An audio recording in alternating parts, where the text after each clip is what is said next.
Bonjour à tous et bienvenue à ce webinaire Ivanti sur la gestion des accès et des identités. Au cours de ce webinaire, nous verrons quels sont les avantages, les coûts et le ROI associés à l'implémentation d'une solution IAM. Le micro de tous les participants est coupé, mais vous pouvez poser vos questions sur le chat, donc en fonction des configurations Webex, probablement en haut à droite de votre écran. Et pour votre information, ce webinaire est enregistré. Vous recevrez le replay à l'issue de la présentation. Je vais maintenant laisser la main à Franck Bourré, Jean-Robert Tellier et André Demeyer pour démarrer. Franck Bourré, donc je suis commercial chez Ivanti. Nous sommes aujourd'hui présents avec Jean-Robert et André Demeyer, qui sont tous les deux responsables avant-vente sur des types de solutions, notamment d'IAM. Merci Christelle pour cette magnifique présentation. Et merci à vous d'être présents pour ce séminaire. Je vais faire une brève introduction sur Ivanti pour ceux qui ne connaîtraient pas la société et qui vous permettrait de mieux connaître les 5 piliers fondamentaux de notre offre pour arriver très rapidement sur notre solution industrielle pour la gestion des identités et des accès. Donc aujourd'hui, où en est Ivanti, ça va bien être le sujet pour vous de la découverte des piliers principaux. Nous allons donc rapidement rentrer dans la gestion des accès et vous faire une petite présentation, une petite démo sur ce qu'on entend nous, chez nous, par l'industrialisation de la gestion des accès avec l'exemple du on et offboarding. Donc Ivanti, c'est une société qui a été créée en 1985, donc une société implantée sur le marché, comme vous le voyez, depuis déjà de nombreuses années. Vous verrez que nous sommes donc un éditeur américain qui aujourd'hui a un Clear Lake comme fonds d'investissement principal. Nous sommes présents dans la plupart des pays du monde et nous servons donc nos clients de façon worldwide au travers principalement de notre réseau de partenaires. On est dans un modèle totalement indirect. Trois étapes sont importantes pour vous pour bien comprendre qui nous sommes. 1985, la création de la société, c'est la première étape et c'est la base de notre catalogue de services d'aujourd'hui avec l'acquisition de Landesk. Ivanti donc a créé un socle très important dans le monde de solutions qui étaient présentes pour la gestion des endpoints, que ce soit dans la découverte des endpoints, dans la gestion en tant que telle, avec l'administration des OS et des applications. Et cette société aujourd'hui, bien évidemment, a fait l'objet d'une deuxième étape, comme vous le voyez, c'est-à-dire un bon nombre d'acquisitions depuis 1985 dans différents secteurs d'activité, la sécurité, l'ITAM, l'ITSM, l'identity, le supply chain. Et ces différentes acquisitions, dont 12 ont été faites dans les 3 dernières années, a pour but de renforcer ce savoir-faire que Ivanti a sur la gestion de ces endpoints. Alors, un certain nombre de sociétés que vous voyez ici, Shavlik, qui notamment, ou Lumention, qui sont vraiment spécialistes sur la sécurité. Et ces endpoints, finalement, on a réussi à les sécuriser encore mieux grâce à ce type de solution. D'autres types d'acquisitions, comme vous le voyez, comme Absence ou REST, nous permettent de mieux travailler l'ensemble de ces endpoints. Alors, je vais vous faire voir brièvement donc, ce catalogue de services qui se présente sous 5 piliers principaux. Le premier, c'est en couleur orange, donc le Endpoint Management. Ça, c'est vraiment l'outil historique de Landesk que vous voyez là. Et autour de ce pilier, nous avons solidifié notre établissement avec un pilier donc sécurité qui est très performant aujourd'hui. Ce pilier sécurité comporte notamment la gestion des correctifs. Sachez qu'aujourd'hui, Ivanti est sans doute le leader mondial en matière de gestion des correctifs. Au travers, pourquoi pas, de la solution d'endpoint si vous l'avez, la solution XLDMS, ou alors, si vous n'avez pas cette solution, nous avons bien sûr cette brique qui est, aujourd'hui, vous pouvez acquérir en standalone. Si l'actualité nous démontre, encore une fois, que les sociétés ne sont jamais assez sécurisées sur ces sujets, l'actualité récente avec Altran notamment et Airbus qui ont fait l'objet d'attaques récemment, sachez que cette solution de gestion des correctifs et des patchs vous permet très simplement de faire un scan de vulnérabilité de votre parc, micro, serveur, vous propose des solutions de remédiation pour, en temps réel et automatiquement, dès que le patch est sorti, pouvoir l'implémenter sur l'ensemble de vos endpoints et d'avoir les reportings pertinents aujourd'hui, quelle que soit la solution que vous avez, si vous avez UEM, que vous avez SCCM, aucun problème, vous avez la possibilité de sécuriser. Donc ce pilier sécurisé de sécurité devient aujourd'hui l'un des bras armés de la gestion des endpoints et est une très forte valeur ajoutée que peut vous proposer la société. Je ne vais pas rentrer dans les détails de toutes ces briques, mais sachez que pour la gestion des privilèges, de l'application control, de la gestion des ports USB, nous avons des solutions qui permettent aussi de renforcer cette sécurité. Donc ce pilier rouge vient en complément du pilier orange, et puis au fil du temps, comme vous l'avez vu avec les acquisitions, notamment de Hit Software, nous avons développé une expertise avec les solutions que nous avions avant, notamment avec Landesk, en matière d'ITSM et d'ITAM. Donc le service management aujourd'hui fait que nous sommes dans le Magic Quadrant un des leaders sur le marché, avec une présence reconnue, tout secteur confondu, en France et à l'étranger. Donc si vous recherchez une solution dans ce domaine, sachez qu'on est le partenaire idéal pour vous. Nous sommes donc de la même manière, nous sommes experts sur les solutions d'ITAM pour l'asset management, avec cette capacité historique à savoir découvrir toutes les assets et de savoir les gérer en mode ITSM au travers de nos solutions de service management. J'en arrive à ce dernier pilier qui est l'Identity et l'Access Management, qui aujourd'hui est un pilier que vous ne connaissez peut-être pas encore si vous êtes client aujourd'hui d'Ivanti. Mais sachez que cette expertise aujourd'hui, elle est liée à l'acquisition notamment récente, il y a 2 ans, de la société Rest Software. Alors, vous me direz une solution supplémentaire d'identity, d'access management sur le marché. La réponse est oui. Mais que peut vous apporter aujourd'hui Ivanti? C'est bien l'objet de cette présentation. Et notre solution qui est complètement user-centric aujourd'hui, donc totalement centrée sur l'utilisateur, tel que définit les organismes tels que le Gartner et les recommandations du Gartner, en fait, elle vous apporte le différenciateur suivant, c'est qu'elle vous apporte une automatisation complète de vos chaînes qui permet d'automatiser et d'industrialiser vos processus utilisateurs. D'une autre façon, ça veut dire qu'aujourd'hui, vous avez un certain nombre de processus qui sont exécutés manuellement ou qui sont partiellement automatiques et qui créent un certain nombre d'incidents au sein de vos services de support. Il suffit de faire une analyse assez rapide de vos tickets, de vos sollicitations au support pour se rendre compte qu'aujourd'hui, certaines sollicitations pourraient être totalement industrialisées. Et c'est bien notre outil d'IAM qui, d'un côté, va renforcer votre sécurité en faisant du provisioning automatique pour des utilisateurs, des provisioning de services et d'applications, par exemple, et qui, dans le temps, va vous permettre, évidemment, d'avoir une gestion dynamique dans la durée. Donc, ces sollicitations, qu'elles soient prédictibles ou non prédictibles, vont pouvoir être industrialisées grâce à notre outil d'IAM. Ça sera l'objet de la présentation que nous allons vous faire. Donc j'en profite pour vous glisser un message sur les nouveautés en matière commerciale. Et ces nouveautés sont les suivantes, c'est que vous retrouvez ces 5 piliers, la sécurité, l'endpoint management, vous voyez l'ITAM, l'ITSM et l'identity. Aujourd'hui, vous êtes peut-être client d'un de ces piliers, sur la partie endpoint par exemple. Sachez qu'à partir du moment où vous décidez d'acquérir une deuxième solution, vous êtes en réflexion sur un deuxième choix, nous avons des contrats qui sont complètement adaptés par rapport à votre contexte. Vous payez aujourd'hui des maintenances, par exemple, sur le premier pilier, eh bien, on est capable de transformer votre contrat pour vous apporter en plus un gain financier non négligeable, à partir donc de l'utilisation de 2 piliers. Donc, vous êtes client, tant mieux, mais si aujourd'hui vous n'êtes pas client d'Ivanti, eh bien, de la même façon, si vous êtes en réflexion sur l'acquisition de solutions, sachez que chaque commercial aujourd'hui peut vous apporter une offre très agressive pour pouvoir souscrire auprès de nous.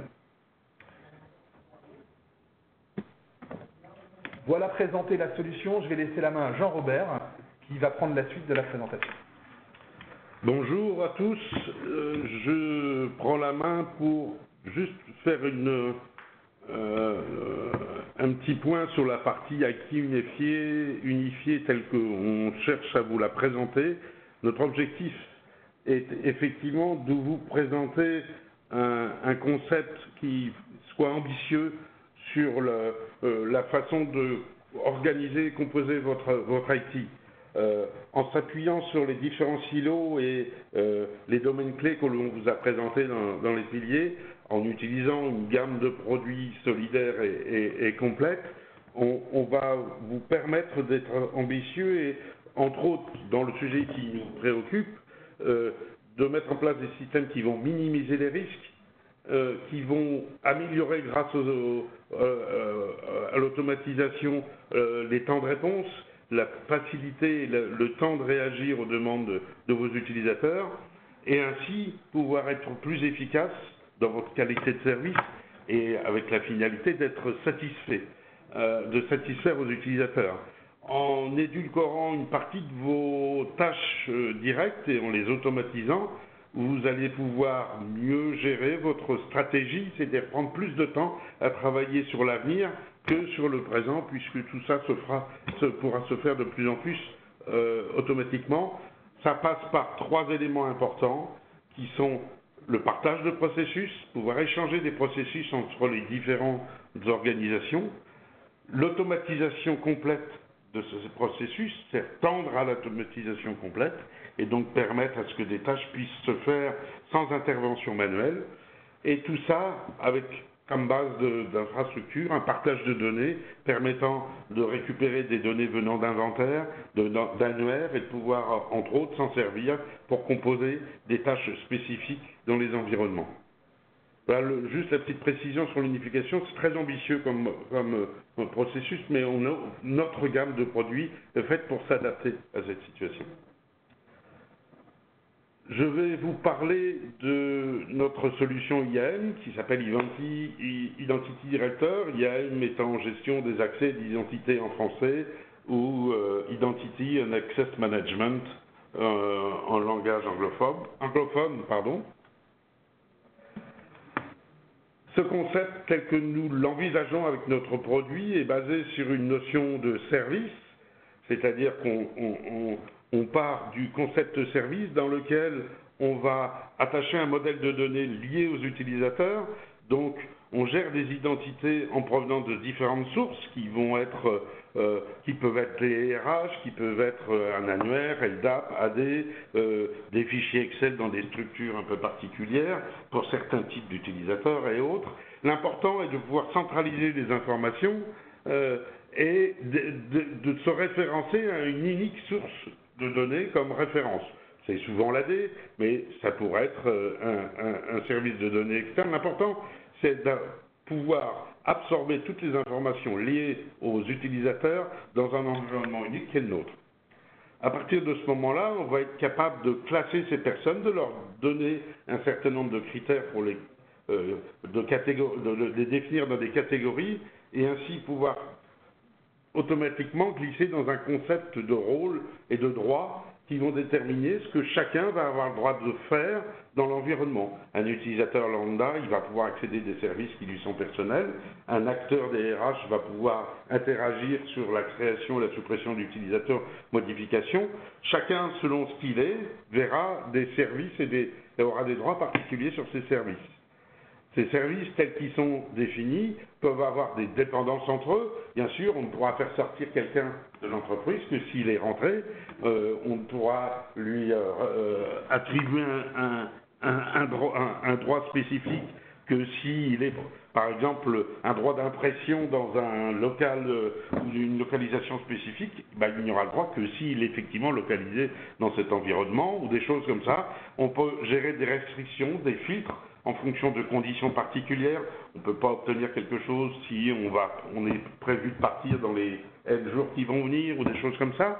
On a la main sur ces capacités de filtres que l'on peut mettre en œuvre pour délivrer des services.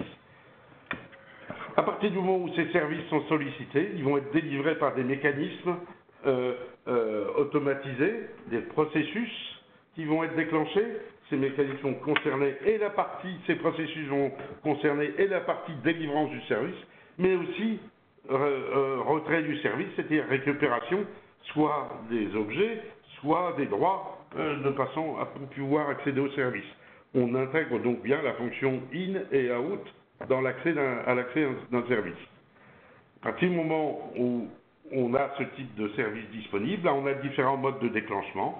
Des déclenchements automatiques, événementiels, qui vont provenir d'un certain nombre de sources de données externes. Ça peut être un outil de RH, ça peut être un annuaire, une structure de fichiers ou de données quelconques externes.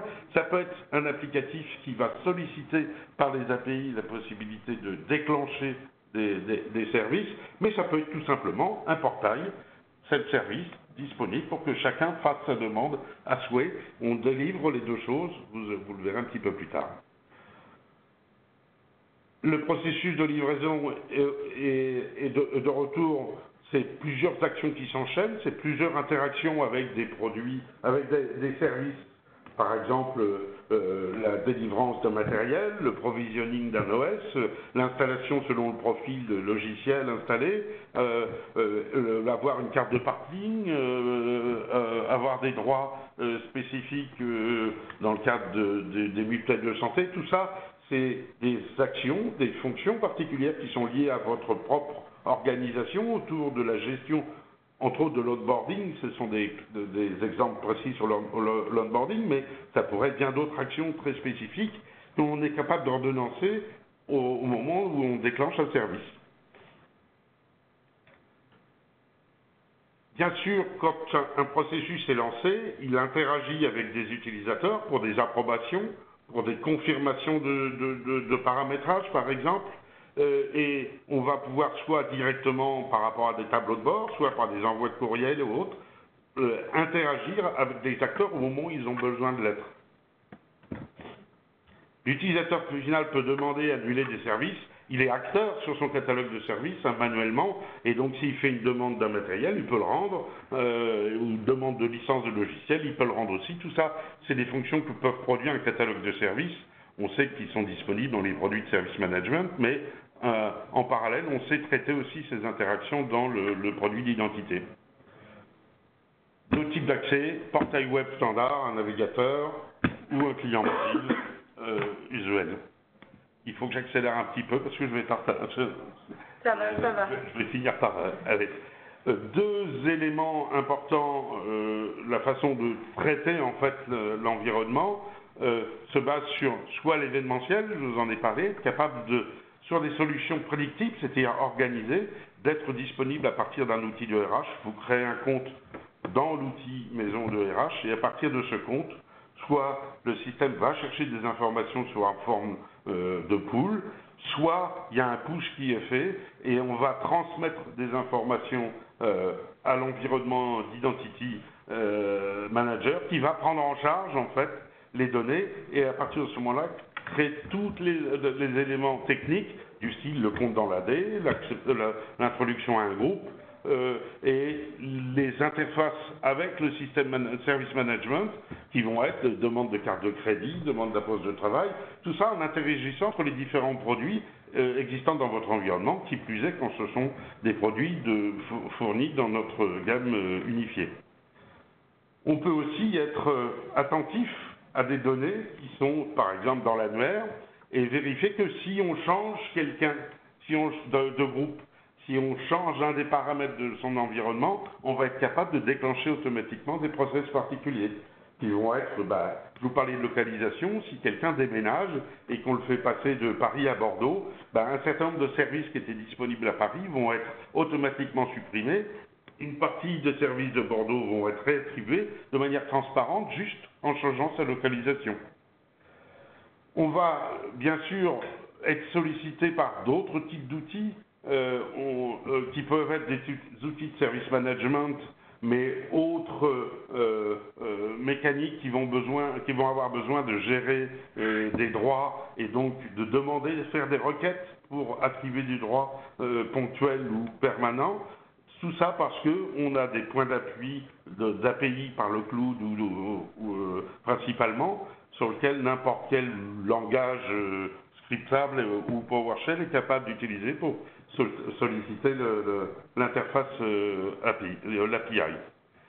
De l'autre côté, on va avoir tout ce qui est non prédictible, puisque ça va être mis à la disposition de services par l'intermédiaire d'un catalogue où les utilisateurs, quand ils vont le vouloir, vont venir utiliser une partie de ces services, ou tous les services d'ailleurs, peu importe, entre autres les changements de mot de passe. Que ce soit un changement volontaire, ça veut dire qu'on connaît son mot de passe, on s'identifie, on change le mot de passe, service qu'on peut aussi faire avec le catalogue ISM, bien sûr, mais surtout, quand on perd son mot de passe et qu'on veut se réinitialiser son mot de passe, passer par toute une phase d'identification qui va garantir que ça vient vous, entre poser des questions spécifiques personnelles, entre émettre des codes vers votre téléphone ou vers votre mail de façon à ce que vous puissiez garantir que c'est bien vous qui demandez la réinitialisation de votre password. Là, tout ça est intégré dans le produit. On a même un module verticalisé qui gère la gestion de password exclusivement et qui peut être utilisé dans vos environnements assez facilement.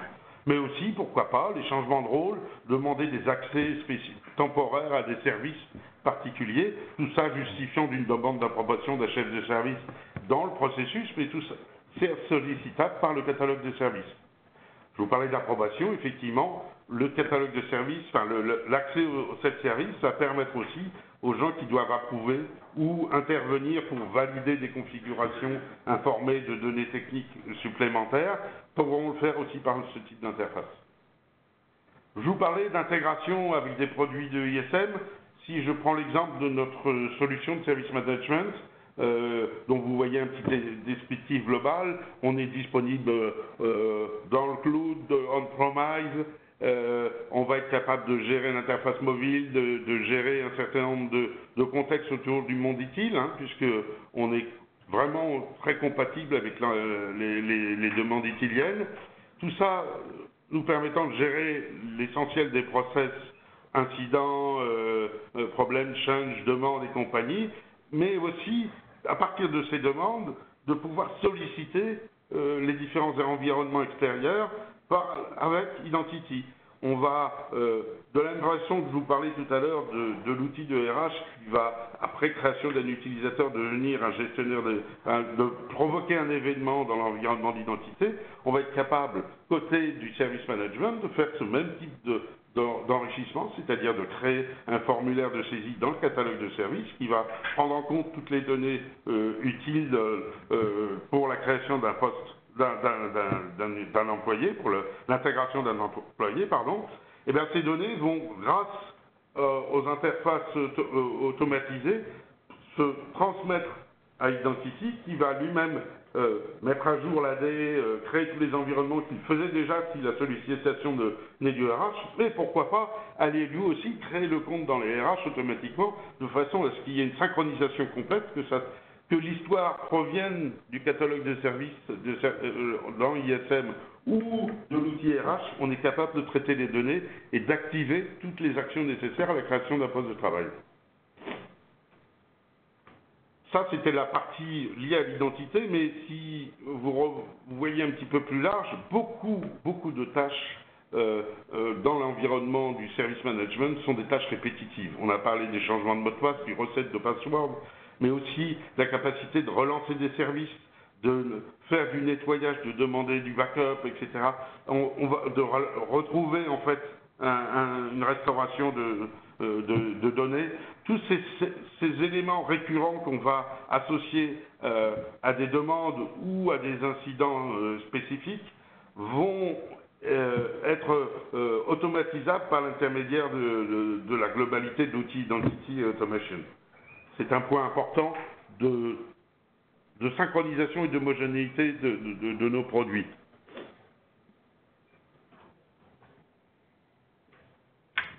Plusieurs fois, on a été sollicité sur le protocole A. Je vais pas rentrer en profondeur dans ce protocole. Je vais juste préciser que c'est une normalisation, en fait, enfin, un semblant de normalisation qui permet de prendre en compte, dans les besoins de la sécurité informatique, les 3 points en A, c'est-à-dire gérer l'authentification des utilisateurs, vérifier les autorisations, et pouvoir auditer et tracer tous les événements qu'il peut y avoir autour de cette identité. Donc l'authentification, vous avez vu qu'on gère complètement l'accès aux annuaires, l'accès aux passwords, donc on sait ce qu'ils sont, on gère des rôles et des catégories, donc on essaye de maîtriser les accès et les autorisations de ces utilisateurs, et tout événement, tout ce qui peut être modifié dans l'environnement est auditable, c'est-à-dire qu'il génère une trace. Vous le verrez avec André tout à l'heure, probablement dans un des logs, vous verrez tous les éléments de qui fait quoi au niveau de l'identité des utilisateurs. Un petit point avec les analystes, on est sur le sujet, Forrester est toujours un des cabinets d'analystes les plus performants et bon, il nous valorise, que ce soit financièrement, en expliquant que très rapidement et dans les 8 mois qui suivent l'investissement, vous rentabilisez, vous avez un ROI très rapide lorsque vous mettez un outil de ce type-là en place, et surtout le nôtre, bien sûr. Et le deuxième point important, c'est que finalement, vous allez très vite obtenir un retour sur investissement à plus de 171% en moyenne quand vous mettez en place des outils de contrôle de ce type. Bon, je laisse, si vous rentrez en contact avec nous, j'imagine que votre accompagnant vous donnera plus d'informations sur ce type de choses. J'accélère un tout petit peu le message parce que je parle trop. Notre démonstration et le message global sur l'identity prend en compte l'onboarding, l'offboarding comme exemple, parce que c'est vraiment un élément, un challenge important dans l'entreprise. Ce challenge, aujourd'hui, il doit prendre en compte 3 éléments importants. 1, quels sont les systèmes qui sont engagés? On parle de SaaS, on parle de cloud, on parle de solutions hybrides, et d'on-premise bien sûr, mais ça c'est l'antériorité. Il faut s'adapter à toutes ces situations. Deuxièmement, on voit bien que pour plein de raisons, les contraintes de sécurité sont de plus en plus prenantes. C'est-à-dire que on sait que les problèmes de sécurité que l'on va avoir dans les entreprises proviennent d'intrusions, de gens qui se connectent sans en avoir le droit, ou de gens qui vont pouvoir manipuler des informations ou qui n'auraient pas le droit. Et c'est important de prendre en compte ces contraintes. Et puis, il y a des réglementations plus strictes qui sont mises en place dans les entreprises pour pouvoir mieux gérer les ressources, mieux gérer principalement les ressources temporaires, c'est-à-dire que les gens qui vont venir pour quelques mois, pour quelques années, il va falloir bien contrôler ce qu'on leur donne comme droit quand ils arrivent et surtout leur retirer ces droits quand ils repartent ou quand ils changent d'attribution, pouvoir bien gérer ces droits d'accès. Ce sont des vrais challenges qui sont nécessaires. On ne peut plus passer à côté de ce type de choses-là. Ce qui implique, on va démontrer la possibilité de mettre en place un cycle de vie d'un employé dans l'entreprise qui soit le plus productif possible. On intègre en mettant des tâches et des actions les plus adaptées à la situation d'intégration, parce que, vous le verrez, il y a beaucoup de temps à gagner, il y a beaucoup de fiabilité à gagner dans cette phase-là. On va être, pendant toute la vie, tout le cycle de vie de l'employé est capable de gérer son IMAX. Ce qu'on appelle l'IMAX, c'est toutes les phases qui vont aider l'installation, de déménagement du mouvement, d'ajouter des fonctions et de gérer le changement même de statut de cette personne dans l'entreprise. Et tous ces éléments-là doivent être pris en compte dans l'organisation. L'accès à tous les services IT, au support, à la délivrance des différents services fonctionnels ou métiers que l'on va avoir. Il faut être capable donc de fournir selon qui je suis, quel rôle, l'environnement. Tout ça jusqu'à la sortie. Cette sortie pouvant être volontaire, pouvant être à retraite, pouvant être accidentelle, mais il va falloir à la phase de sortie de contrôler toutes les ressources et services mis à disposition pour que ces ressources et services soient soit rendus, soit coupés. Si vous faites ça par un traitement manuel, il est clair que, 1, vous n'avez pas une productivité optimum, et 2, les risques d'erreur et d'oubli sont accrus. l'automatisation est vraiment un gain et une sécurisation dans tous ces actes. C'est pour ça que nos produits ont un vrai sens dans nos organisations en général. Pourquoi? Grossièrement, quand un nouvel employé arrive, une trentaine de pourcents des entreprises indiquent qu'il leur faut bien une bonne année pour que la personne ait accès à toutes les ressources auxquelles il doit avoir accès. C'est un peu long. 30%, c'est presque un tiers. 50% des entreprises n'ont pas de processus qui gère les transitions. C'est-à-dire d'avoir quelque chose qui dit, Monsieur Dupont, qui était cadre marketing, va passer cadre à la production et il va changer de lieu. Il va y avoir tout un processus de désengagement et de réengagement sur les services qui aujourd'hui ne sont pas traités comme étant des mécanismes automatisés. Quel dommage. 34% de la manœuvre mondiale, c'est des travailleurs contractuels. Je vous en parlais dans la partie, non pas sécurité, mais réglementation. Il est important de contrôler ces gens-là, puisqu'ils représentent un tiers des acteurs de l'entreprise. Dans le cadre de l'offboarding, on va avoir l'effet inverse. Quand quelqu'un s'en va, il faut qu'il y ait une rupture et qu'il ne puisse plus accéder à ces données. Or, un quart des entreprises déclarent qu'il y a encore des gens qui ont la possibilité, un quart des employés d'une entreprise ont la possibilité encore d'accéder à leurs données après la sortie. C'est important, c'est pas négligeable dans le cadre de la vulnérabilité.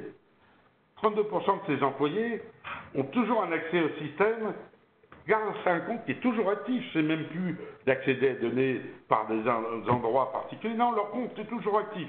Parce que personne n'est venu désactiver le compte dans l'AD ou ailleurs. Alors je sais que ça paraît bizarre et probablement ce taux diminue parce que il y a une attention un peu plus soutenue, mais si c'était automatisé, on ne se poserait même plus le problème. 35% avaient accès une semaine ou plus après avoir quitté l'entreprise. C'est-à-dire, là, on ne parle même plus de manière générale, on dit dans les jours qui suivent le départ, qui est des moments stratégiques, surtout si le départ est pas forcément, ne se passe pas forcément correctement, on se retrouve à avoir des contextes délicats. Il faut très vite supprimer ces liens. Bon, avec tous ces éléments-là, vous imaginez que quand on améliore les processus d'on ou offboarding, c'est pour tout le monde. C'est un pour l'utilisateur parce que ça va plus vite, c'est plus efficace, et deux pour l'entreprise parce qu'on fiabilise un certain nombre de points de vulnérabilité, que ce soit dans la sécurité, mais dans la réglementation, etc. Et quand on a une RH et des structures de process efficaces, c'est beaucoup plus facile d'attirer des talents, d'attirer des gens pour qu'ils viennent dans l'entreprise partager l'avenir de la structure. Voilà le message global que l'on voulait passer. Je vais passer la main à mon ami André pour qu'il vous fasse une démonstration dans ce sens.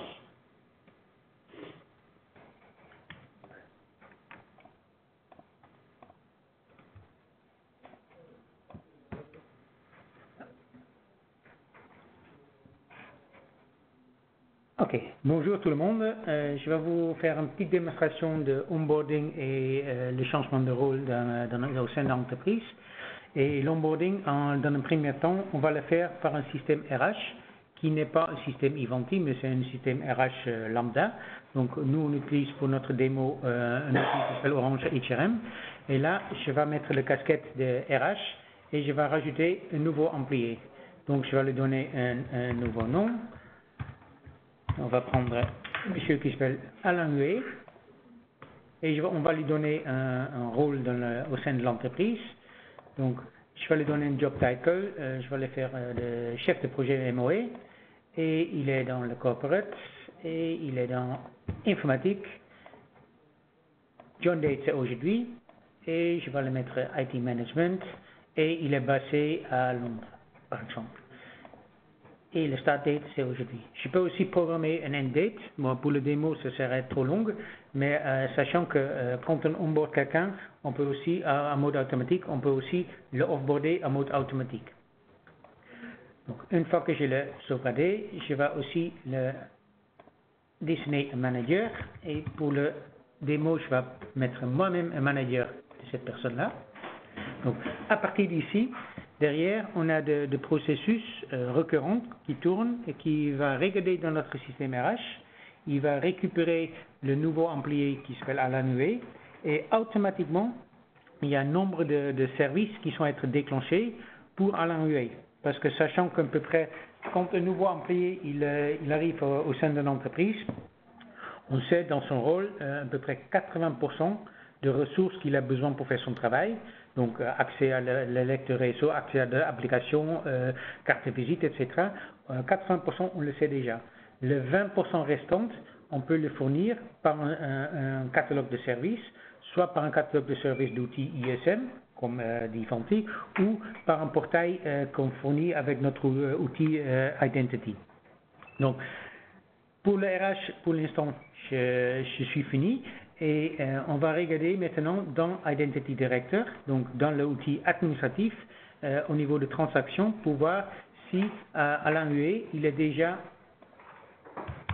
onboardé. Donc ici, je vais en chercher sur Alan, et on voit ici qu'Alan Huet, il y a un processus qui est en attente, que c'est le Service Active Directory Account. Donc le RH, il a créé le compte, et automatiquement, on va créer son compte dans l'Active Directory. Et une fois que le compte il est créé, on va lui attribuer aussi des autres services en mode automatique. Donc, tout ça, comme on va ici, on va le délivrer bien sûr ce manager, on va configurer, on va créer une adresse mail, il a accès à une application qui s'appelle Concur, on va changer son numéro de téléphone. Bon, je le passe ici son numéro de téléphone, si je l'avais saisi, son numéro de téléphone dans l'Active Directory, il est rempli aussi.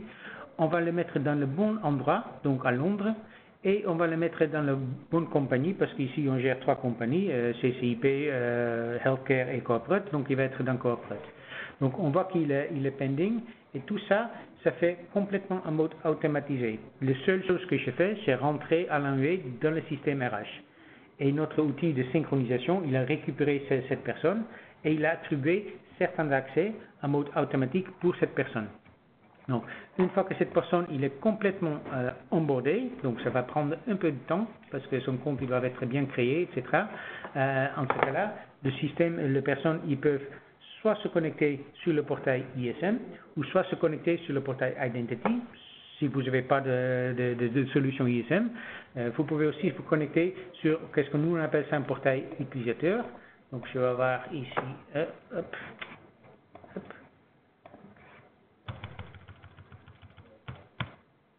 Alain.huet, et pour le démo en général on prend un mot de passe standard. Il n'est pas encore le mot de passe il n'est pas encore valide. Attendez.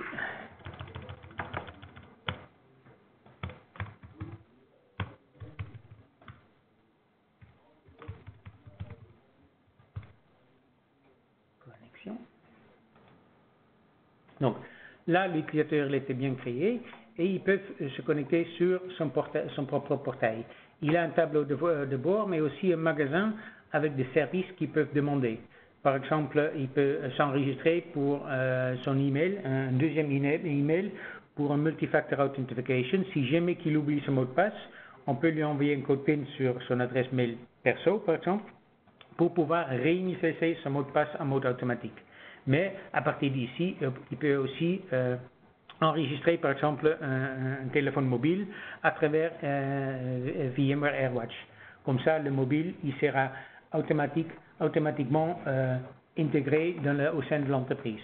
L'avantage de tout ça, c'est que si l'utilisateur quitte l'entreprise ou change le rôle, automatiquement, ce service, on peut le retourner ou le changer s'il faut.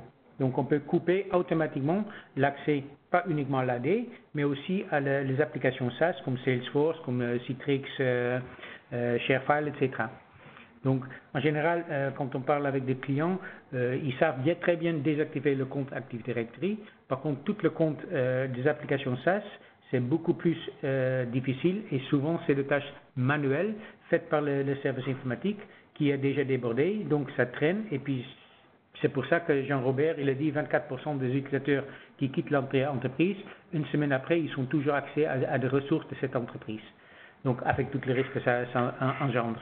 En même temps, si je me connecte au manager, parce qu'on parle quand même de Identity Access Management, si je me connecte au manager, donc moi-même, je suis le manager d'Alain Duvet, je peux ici, dans mon magasin, regarder de l'administration déléguée et je peux chercher, par exemple, Alain.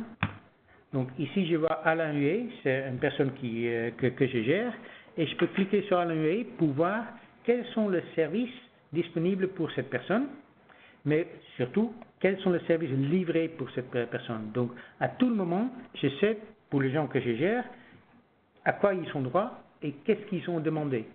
Et s'ils demandent quelque chose, je peux aussi avoir une autorisation que moi-même, que je vais autoriser, par exemple, l'accès à une application qui coûte cher, comme Photoshop, par exemple. Oui? Donc, ça, c'est à travers le portail. On a aussi un autre portail qui fait le dashboarding, qui s'appelle Extraction. Donc, attendez. Ça, c'est... Hop. Donc, si je me connecte sur le portail Extraction, on peut aussi avoir le dashboarding pour tous les utilisateurs ou modifier selon votre besoin de le reporting. Donc souvent, on a une demande au niveau de gestion d'identité et accès. Quels sont les accès pour les utilisateurs? Donc soit, quand je vais ici dans People, par exemple, j'ai un rapport ici, je vois tout le monde, mais je peux faire un zoom, par exemple, qui a accès à Azure Virtual Machine. Donc en ce cas-là, je peux filtrer et je vois ici, dans People, toutes ces personnes, ils ont accès à cette service. Mais en même temps, je peux aussi zoomer sur une personne. Donc je vais aller dans Corporate. Attendez, dans le chef de projet MOE. Donc Alain Huet, je peux ici faire un zoom sur Alain Huet et tout de suite, je vois ici sur quel service Alain il est qualifié et quels services qui sont délivrés pour cette personne. Et je vois aussi ici quelques attributs, donc sur logon name par exemple, sur first name, management employee number, etc. Donc ce dashboard, il est complètement personnalisable selon votre besoin. Si maintenant on dit, ok, Alain Huet, il change le rôle, donc je vais aller chercher le rôle ou de fonction ou de location, donc je vais ici le modifier, je vais ici dans Job et Edit, et je veux dire qu'il ne fait plus partie de chef de projet MOE, mais il est faire une promotion, il est CTO maintenant, toujours dans corporate, exécutif maintenant, et il fait partie de management, IT management, et il n'est pas à Londres, mais il est à Paris. Okay? Je sauvegarde tout ça, et derrière, en mode automatique, on synchronise cette information. Donc cette synchronisation dans mon environnement démo, c'est tout le minute à peu près, donc au maximum on attend une minute. Mais automatiquement, on va changer le titre d'Alain Huet, mais aussi on va le déplacer dans l'Active Directory, dans le bon OU, donc plus dans Londres mais à Paris, avec de bonnes fonctions et avec de bons accès au groupe de distribution, de management et exécutif. Et on va surtout le retourner du groupe de chefs projet MOA. Cet accès de groupe, ils seront révoqués. Bien sûr, cette révocation, on peut le retarder. Comme ça, pendant une certaine période de transition, il a de double fonction. Mais à un moment donné, on retourne toujours un service si c'est nécessaire. Donc, hop, je vais ici dans Transactions, faire un refresh. Est-ce que je peux faire Alain, voilà. Donc, il n'est pas encore fini la synchronisation. Mais à un moment donné, on va avoir des retours pour Alain Huet. Certains services ils vont être retournés et les autres ils vont être attribués. Tout ça à travers un catalogue de services et de workflows qui sont complètement modifiables selon votre besoin. Je resterai là, je ne vais pas trop aller dans la technique derrière, sachant aussi qu'on puisse aussi se connecter sur un portail ISM par exemple et dire par ISM créer un utilisateur et en ce cas-là par ce portail ISM on crée automatiquement l'utilisateur aussi dans le système RH. Par exemple pour des travailleurs saisonniers qui sont là par exemple une semaine, intérim ou autre, un chef de service, ils peuvent créer son compte. Le compte il est créé dans le système RH, pas tout à fait dans le système de paie ou aussi dans le système de paie, c'est selon le besoin de l'entreprise. Et tout ça par un mode de gestion de l'identité et un mode automatisation d'accès, de contrôle d'accès. Donc, je restais assez court au niveau de démo, c'est une démo plutôt fonctionnelle que technique. Si vous avez des questions, n'hésitez pas de vous poser des questions dans le chat. Et ça peut être des questions techniques ou fonctionnelles selon votre besoin.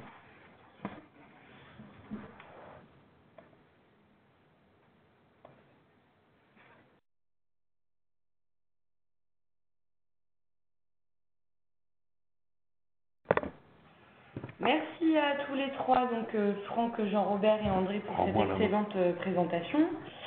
Là, je vais juste vous laisser quelques petites minutes pour poser vos questions sur le chat si jamais vous en avez.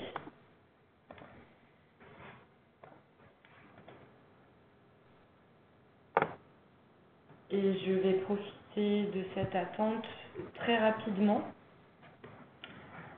pour vous annoncer nos prochains webinaires et événements. Donc le 21 mars prochain, c'est notre prochain webinar sur notre solution Endpoint Manager avec Bitdefender. Et le 9 avril, nous aurons un webinar sur la partie MDM. Concernant la partie patch, donc le patch Tuesday, le prochain rendez-vous est le 14 février à 16h pour le patch Tuesday du mois de février et le 19 mars pour le patch Tuesday du mois de mars. Alors, sachez...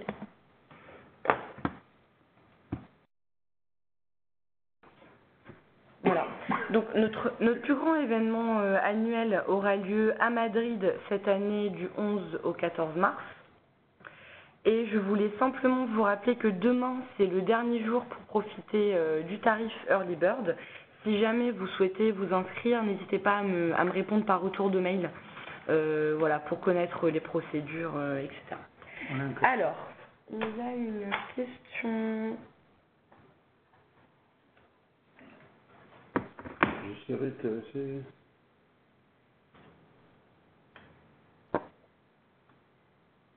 Le coût d'entrée de cette application, c'est... Alors, pour les coûts des services, donc ils sont très simples.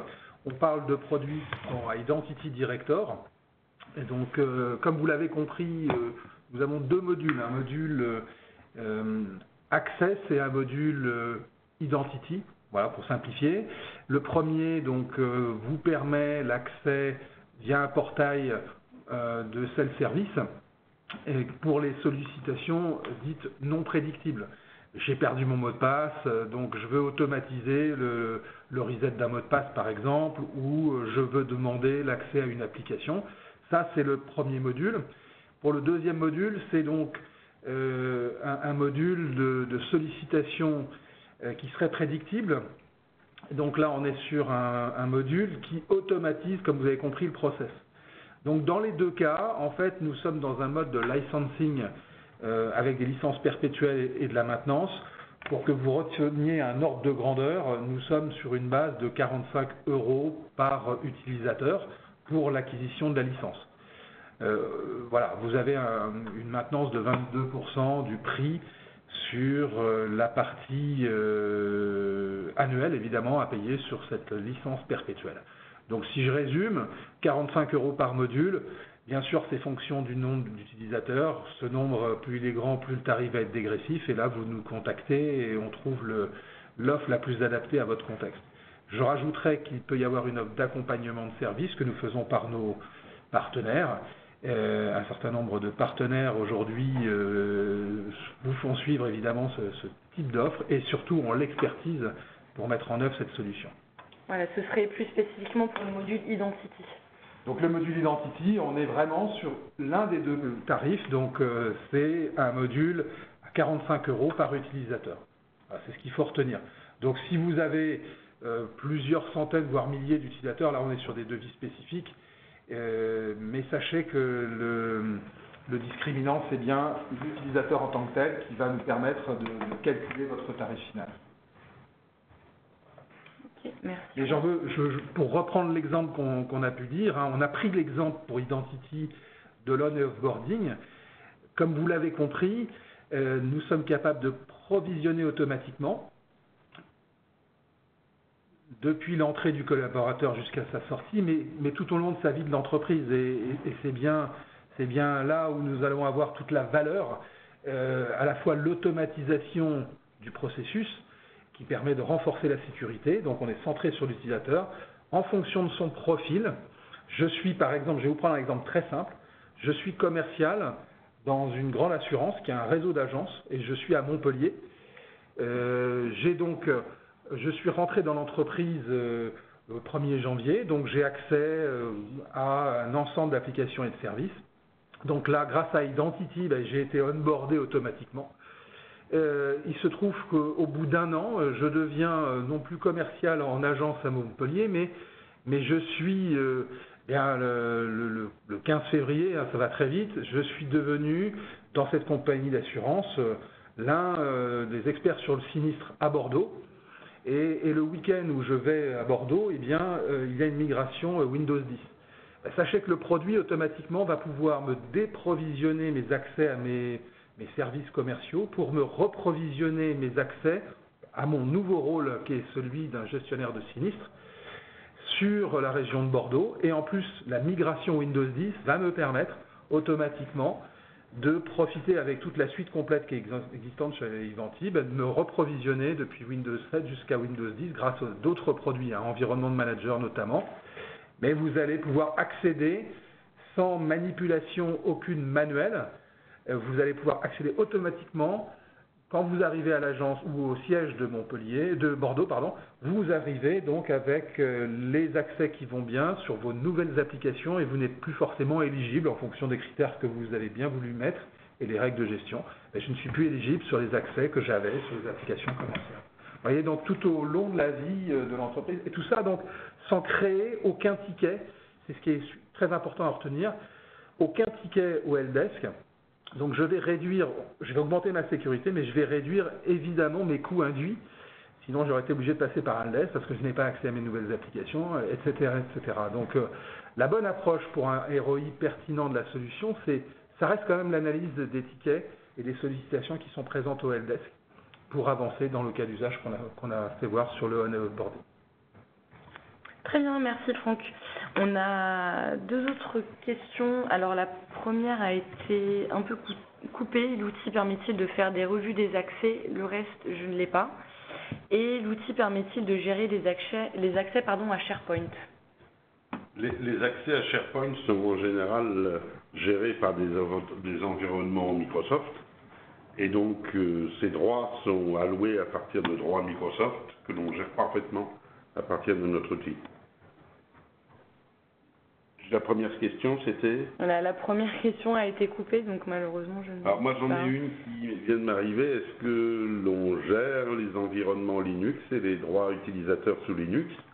La réponse est oui.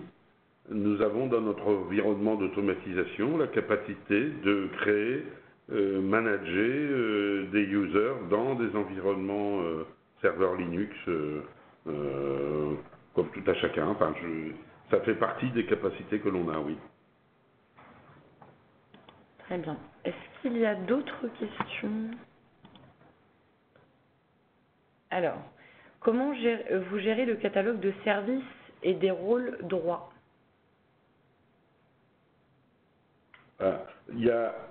On n'a pas forcément, dans le cas de la démo, était un peu courte, mais il était difficile de tout vous montrer la façon dont on s'organise, mais chaque utilisateur associé à un annuaire ou contrôlé à l'intérieur du produit, ça fait partie du système. On a notre propre niveau d'authentification et nos propres droits qui sont stockés localement, qui fait que quand M. Dupont se connecte, on sait ce qu'il a le droit de faire ou pas le droit de faire parce que on va associer à son identité un certain nombre de droits qui vont qui vont être gérés au niveau de l'environnement général de l'entreprise, mais aussi localement sur le produit, lui permettant d'accéder à plus ou moins de services, plus ou moins de fonctions disponibles à sa destinée, c'est pour son rôle en fait, et ces droits sont gérés par une administration générale qui vont pas faire qu'on sera capable d'allouer un droit à quelqu'un s'il respecte tel critère. Il appartient à tel groupe, il est dans tel OU et il est là depuis plus de tant de temps. Tous ces droits, tous ces filtres sont gérés par vos propres soucis d'organisation. Et le droit d'accès au service, c'est selon l'attribut de l'utilisateur. Donc sur un service, on peut faire soit un attribut organisationnel ou un attribut personne pour dire que l'utilisateur il a le droit ou pas. Donc ça peut être devenir de groupe AD ou de OUAD, mais aussi de systèmes tiers comme le système de paie ou RH.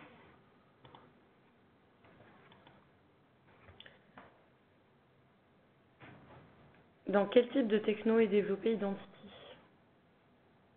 Dans quel type de techno? C'est C#. C#, oui.